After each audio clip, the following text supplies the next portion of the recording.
Simply, and you loved her the first time, so she's back. Actually, as you can probably tell if you are binging these videos, she's kind of back. Like, she was technically here in last week's video as well, but we're recording these all at one time because that's how you get things done.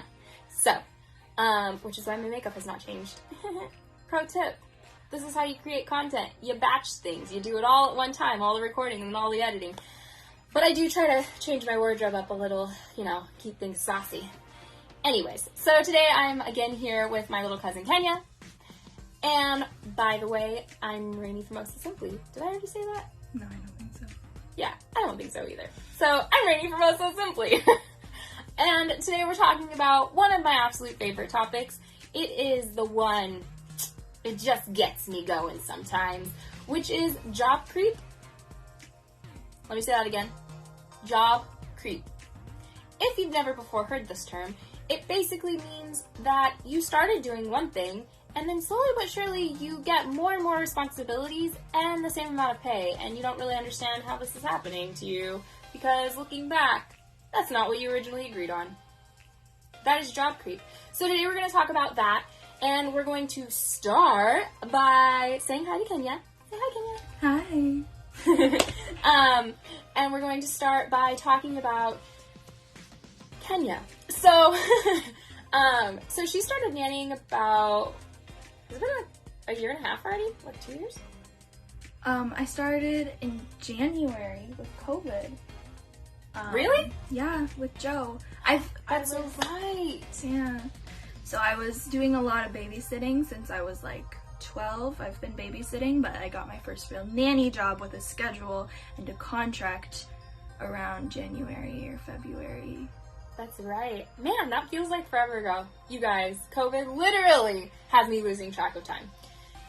Because I should remember that because I was the one that had that job. So I found it and I'd had it for years, and then it was the perfect job to start nannying on. So if any of you out there are looking for a nanny job, just give me a ring. But seriously, in my contact page on my website, or comment or DM me, whatever, contact me and I will help you find a job, local or abroad, honestly. Like, I'm pretty good at finding good nannying jobs. So just so you know, that's a little perky perk of watching the videos. If you're new here, by the way, I'm usually not this crazy, but frankly, today is such a dreary day outside. I really had to like pump myself up for these videos to like give you the smiles, you know? It's like one of these days, like house smile. So I'm a little crazy right now. I feel a little like, woo, anxious, excited. Anyways, so yeah, so Kenya's been nannying for almost a year, which is super exciting. And when she first got started, she was like most of us when we first started, kind of shy, kind of nervous, didn't really know how to set boundaries or what to expect or anything. So, other than basic childcare. So that is kind of what we're going to talk about. So first of all, your expectations versus your reality. Kind of tell us about that. Like, what did you expect as a nanny versus what did you get as a nanny? So I expected nannying to be full fun-packed days, very creative, which of course it is, but you know, tons of field trips, all the good things, and I did not expect cleaning. I did not expect that to be under the description. I've always hated cleaning. And I also expected just really easy communication with the parents, which isn't always the case right away. And I definitely think having a contract really benefited me. Yeah, so the contract that Kenya's actually using is my contract. So, you know, she got the contract from me, and that contract is actually over in Etsy in my shop. Super exciting, you guys, because the complete nanny binder, which is the dream, is over there, and it's 20% off for the holidays. So, you know, get one for your nanny friends. Or have the nanny family, like, drop a hint and be like, this is what I really want, and send them a link. So, so that you could also have the contract, and it comes with the feeding reference guide, it comes with activity logs, meal plan logs, invoice pages, like, it is the whole package. It's beautiful. Anyways, so that's over on Etsy. But Yes, Kenya, you are not alone. Literally, so many of the nannies I know start out thinking that you're just going there to play with the kids, and somehow there's always that, like, light house cleaning that gets thrown in there as a thing that you're supposed to do, and no one ever expects it. So, have you ever experienced job creep? Like, have you ever experienced starting with one family doing something specific, and then it kind of snowballs into chaos? I haven't personally experienced it, but I could definitely see it happening to me because at my current job, to help the mom out, I did the dishes when I had a little time one day, and she was so excited about it, and I could definitely see if I don't set my boundaries correctly, her just expecting it to be done. And I've seen a lot of cases on Reddit, like we were talking about, of similar situations where nannies would start out just doing some stuff to help out the parents, or because the parents said, oh, if you have time, can you do this? And it slowly became the parents expecting them to do those things that were before just to help out or just if they had time, and it building until they're doing a lot of extra work that they didn't agree to in the contract. They haven't talked very much about, with no extra compensation for that work.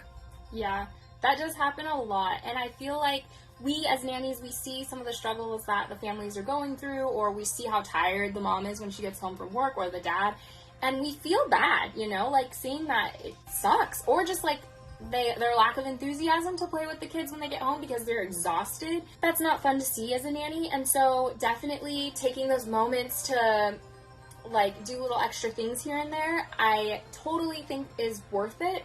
It really helps build a relationship between you and the parents. And at the same time, being careful, because it does sometimes become an expectation by them. And you just kind of have to make it clear that this is a one-time thing. I really love you. I saw that you were struggling today. So like, hey, I did this thing. But if you want me to keep doing this thing, that's cool. It'll just be like $1 extra an hour. And, you know, but like talk about your rates maybe going up, or talk about maybe lowering some expectations in other areas. Especially right now with COVID, we're now teaching our little ones from home. And so now that we're also the tutor slash teacher slash recess guy and lunch lady, I mean, we were the lunch lady before, but now that we're all of those things for the older kids, because we still have the little ones at home, but now the older ones are at home too, so we're kind of like doubling up our workload. Talking about compensation for those kinds of things, or maybe now that you're focused on the kids during school time and you're helping them with their curriculum, not having to do the extra cleaning, you know, talk about those things with your nanny family and don't feel shy about it, because really if you get burnt out, and they're already burnt out, which is why they hired you, if you get burnt out, then what? Like, then they have nobody, they have nothing, you know. Okay, it's a little melodramatic, I know. But seriously, take care of yourself so that you can take care of the people you love, and that includes your nanny families, okay? That being said, what are some of the jobs that you've been asked to do and that you've done and you felt good doing, and some of the jobs that you've been asked to do that you're like, that's definitely not in the contract and I'm not willing to do it? I definitely think things that relate to the kids are usually go-aheads, things I'm definitely willing to do. Cleaning the kids' dishes, cleaning any dishes I used, cleaning up toys we used, picking up laundry for the kids' rooms, maybe doing laundry for the kids' rooms, things that involve the kids, cleaning up after them, wiping off the table after they eat, especially if we have those messy little ones, stuff like that is stuff I'd definitely be willing to do without extra compensation. Yeah, and I feel like that's true of most nannies. That's some of the things that'll go straight into your job description, part of your contract, and you'll see it and they'll see it. And really anything related to a kid, you pretty much can guarantee, yes, you'll be doing that at some point. But for the other things, for the like extra, hey, can you do this? Or you get a text from the mom middle of the day like, hey, by the way, can you do this for me? Like, I really need it done today. Have you ever said no to them? What have they been? How did you say no? I haven't had any of those situations. No. Okay, can you tell us about situations of other nannies that you know of that have had that happen? So I've seen a lot of situations where mom texts nanny and asks, hey, can you wipe down all the toys? Can you do the parents' laundry? Can you do this, and the nanny is already feeling like they have a lot to do with the 4 kids they're watching, or the other chores that they already sign up to do, and then these chores are becoming an expectation, not just a, hey, is it possible if you have extra time? And they have a really hard time saying no because they feel like that job creep thing, that guilt. It's now an expectation, and they said yes the first time, so why can't they say yes this time? But they're gonna get burned out if they go any longer, and they have no clue how to talk to the parents and let them know, no, I don't have time to do that, or I'm not willing to do that without compensation. Yeah, that's super important to remember. That I have an article somewhere in those archives, you can search it on my website, and I'll also link it below, which is all about nanny guilt and not feeling guilty for certain things.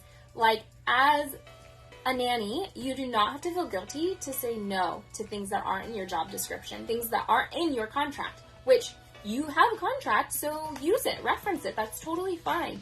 And it's not necessarily that you're like smacking them around with the contract, but if they ask you to do something and then you're like, no, I'm sorry, I can't do it, and then they put up a fight about it, or they put up a fuss about it, then you can refer to the contract saying, this isn't something I agreed to doing. I'm sorry, I don't have time. My priority are the kids. I want to play with them. That's what I get paid to do.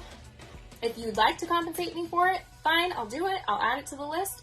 You know, or if you just don't have time, because sometimes that happens where you just don't have time. It doesn't matter if they're going to pay you $1,000 an hour. You don't have time in your day to do it. Then just being able to say no and not feeling guilty for that is super important.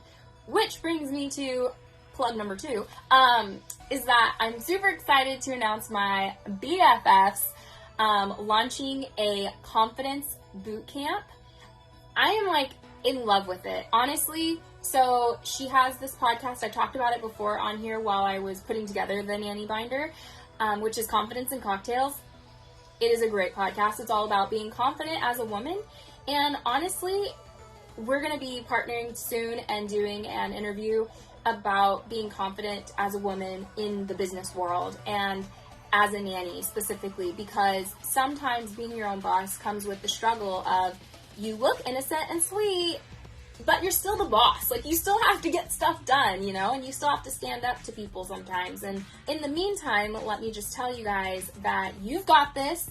It's okay to say no. Feel free to say no. Be confident about it, and don't feel guilty after you've done it, because when it comes down to it, it's what's best for you. And what's best for you and your mental health and emotional health and physical health really benefit the family. So if you're being selfless too often, you're actually being selfish because you're taking away from the future you that you could be giving them. That was my little quote of the day. So Kenya, thanks again for coming on. I'm super excited about our new videos together. Is there anything else you'd like to add? I think, like we talked about in the last video, if you're having boundary issues or having issues telling a parent, no, I'm not going to be able to do this anymore, especially if you've been doing something because you felt pressured to, reviews, sitting down and having a review and letting the parent know, hey, I can't do this anymore, or I'm going to burn out, or I just don't have time to get it done, and give full priority to the kids. Reviews, reviews, reviews. Yes, I love it. I love this girl. And you know why I love this girl? One, because she's amazing, but also because this is a prime example, you guys. If you're having a hard time with nanny life and you're just like feeling overwhelmed or you're feeling not confident, because let me tell you, the Kenya you're seeing right now is not the Kenya she's always been. So, I am so happy about that, because now I see her giving this advice to people and I'm just like, yes, girl, preach it. But that's because I was able to be there with her, not always physically, but be there with her and mentor her along the way. And so if you're a nanny and you are looking for a mentor, I am all about mentoring. Honestly, at this point, call me or comment or contact me or DM me, get a hold of me somehow, and I would be more than happy to help you start your journey or continue your journey feeling confident. I do free consultations, and let me help you. Okay? Then you could be like Kenya too. So cute. Okay, anyways, that's it. Until next week, we will see you guys again. Bye! Bye!